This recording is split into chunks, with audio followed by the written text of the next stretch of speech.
What's up, everybody? It's Chastin J. Miles, and I've been getting a lot of messages and emails about being a part-time agent and people all over the country wondering if you can make it as a real estate agent if you're part-time.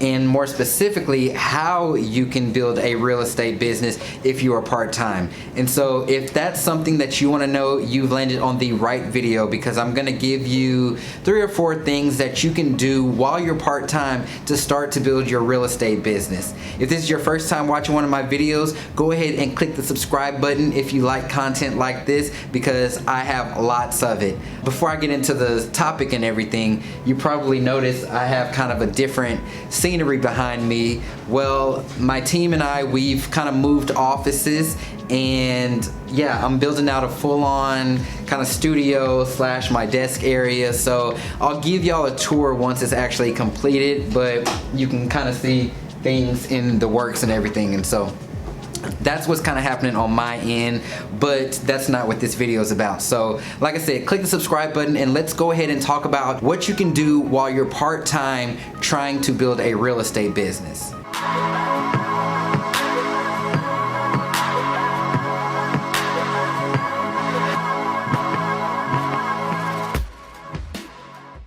Alright, so many of you don't know this, but when I first started my real estate business, I had a little part-time gig, and you know, I needed to do what I had to do, and I might have actually quit that a little prematurely. And so I actually recorded a video about when to quit your job, and I'll go ahead and link that up in the cards for you to go ahead and watch that. But there's nothing wrong with starting out part-time. As a matter of fact, I recommend that most people, if you don't have that nest egg or you don't have money saved up to start a real estate business, then to keep your job and not quit. And so definitely watch that video.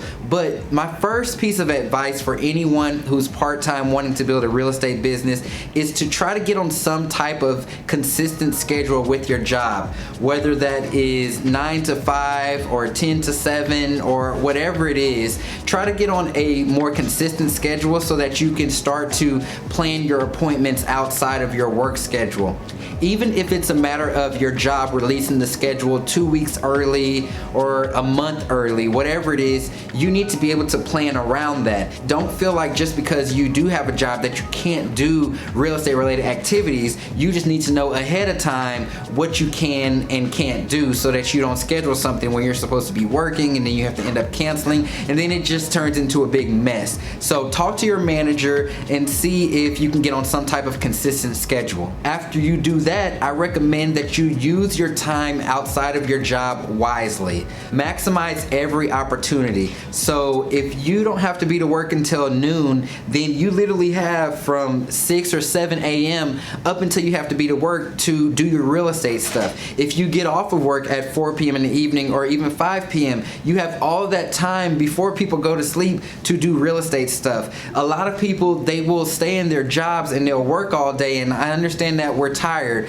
but keep in mind you are building a business, and so you really have to maximize every hour, every minute, down to the second outside of this job, because in order for you to be able to quit, you need to build this business on the side. And the only way that that's going to happen is if you are constantly doing something when you're not working. I remember I was going to training classes back when I first got my license and going to my job like still full on in my real estate outfit, and vice versa. I've left work before in my T-Mobile uniform, and I was going into real estate training courses. So I mean, you got to do what you got to do, but I was maximizing every one of those moments. Next, you want to be able to set up those appointments for your off days, and this just goes back to the first point I made about getting on that consistent schedule. But you need to know your schedule so that you can set appointments, and so maximizing your off days to the fullest abilities. If you know that you are working most of the actual work day, or maybe even on the weekends,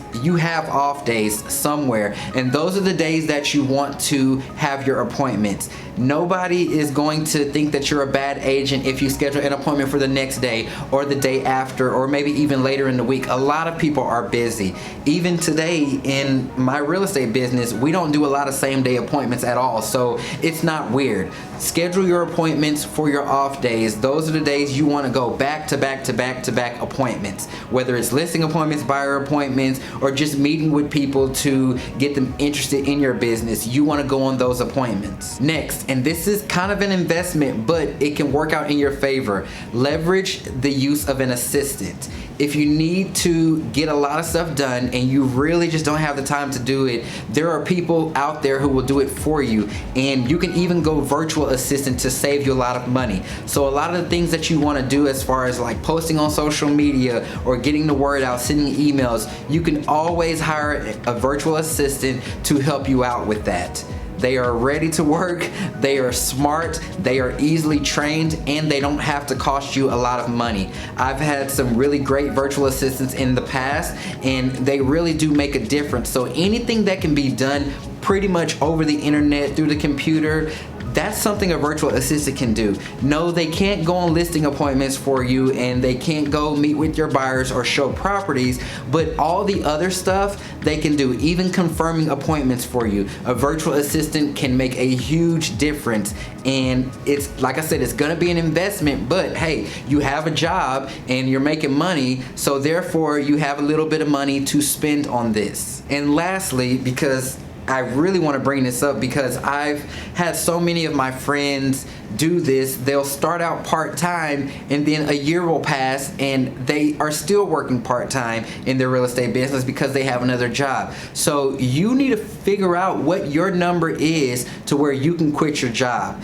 and you need to set that as a goal. Once I save up this amount, or once I make this, or this specific date, find out what that is for you and set a goal, because as long as you keep that job and you just keep working, you're always gonna want the next paycheck. You're always going to feel like you have money coming in, and I've seen a lot of people just not hit that like super grind mode because they always have this cushion behind them of a job. If it's your goal to quit and become a full-time real estate agent, you need to set a goal of what number you're gonna quit at or what day you're gonna quit.